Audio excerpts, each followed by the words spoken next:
What I'm worried about is how un-American this whole initiative is. I'm convinced that we'll be able to stop this because it is the most pernicious thing. This makes Jim Crow look like Jim Eagle. I mean, this is gigantic, what they're trying to do, and it cannot be sustained. Yeah, remember that? The Major League Baseball All-Star Game returns to Atlanta tomorrow night. This comes after 4 years after the league pulled the event from Georgia in the wake of the state passing its Election Integrity Act, which you just heard President Biden explain or describe inaccurately, which faced backlash for the tightening of the rules of absentee ballots. And by the way, worked splendidly over the last 2 elections. Georgia Governor Brian Kemp was governor then, and he watched the All-Star Game being ripped away, costing vendors millions of dollars. And now they're bringing it back. You're still the governor. Governor Brian Kemp, how do you feel about Major League Baseball coming back to your city? Well, good morning, Brian. We're excited about the game finally being here. It should have been here several years ago. They never should have pulled it to start with. But, you know, thankfully the game's coming back. It's good for the Braves organization. It's good for, you know, all the vendors and small business people in and around the ballpark and in the city of Atlanta, up in Cobb County, and really for our whole state. And in a lot of ways, it vindicated what we were saying early on. Is, you know, people heard that clip of President Biden, him, Stacey Abrams, the left, a lot of the national media overplayed this whole thing because they didn't know what was in the bill. And we did, and we stood our ground, and we stood for our values in the state of having secure, accessible, and fair elections in Georgia and making it easy to vote and hard to cheat. And they were just wrong on this issue. And Major League Baseball was wrong to pull the game. But thankfully, they've righted that decision, and we have the game coming up, and it's going to be a great week. They should have apologized. Maybe some people are out of business now because of that. We're coming off the pandemic. Yeah. The vendors really could have used that. The T-shirt sales, the soft drinks, everything. Just pulled out. Well, it was definitely a tough time and, you know, really devastating to people that really had high hopes during that tough economic time, as you remember, as you said, coming out of the pandemic, which made this even worse, and the reasons for them doing it.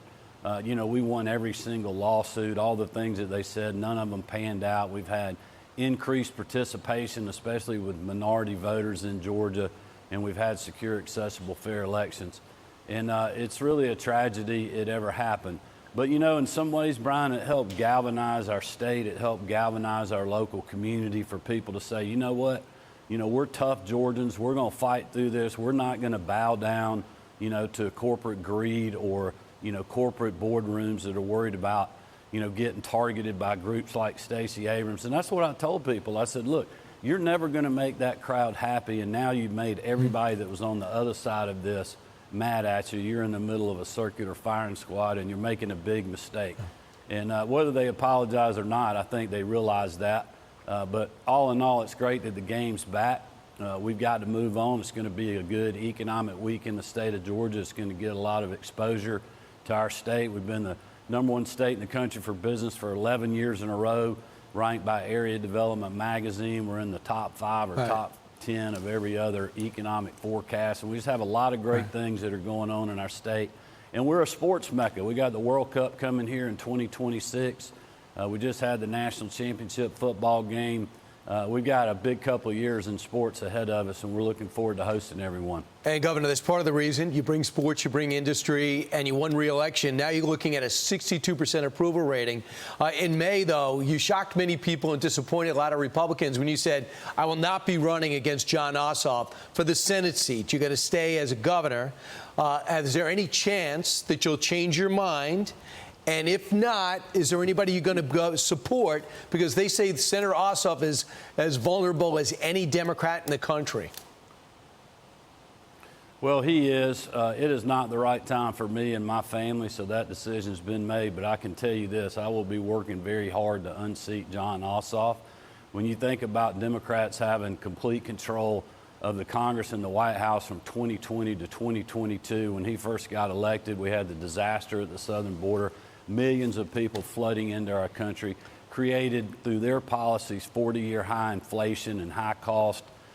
You know, him supporting, like your earlier segment, boys playing in girls sports, voting against arms sales to Israel. He's very vulnerable. but he's an incumbent U.S. Senator. He's going to be tough to beat, but I think we can do that. But we got to be united in that process, and that's something that I'm working on. Right, but if you said you run, you'd win. So that's why I think President Trump and a lot of people were disappointed. But you're going to work with President Trump on picking up a nominee, right? Yeah. We have been working on that. We'll continue to do that. I'm also chairing the Republican Governors Association. We got a lot of great governors I'm going to help get reelected and elect around the country into the 2026 cycle, too. And let me see, that might be a good time if you want to run for president. So maybe Governor Brian Kemp has something else in mind. I don't know. A lot of people think you're presidential material. We need to stay focused on the midterms in 2026. Yep, got it. Governor Brian Kemp, thanks so much. Appreciate it. I'm Steve Doocy. I'm Brian Kilmeade. And I'm Ainsley Earhart. And click here to subscribe to the Fox News YouTube page to catch our hottest interviews and most compelling analysis.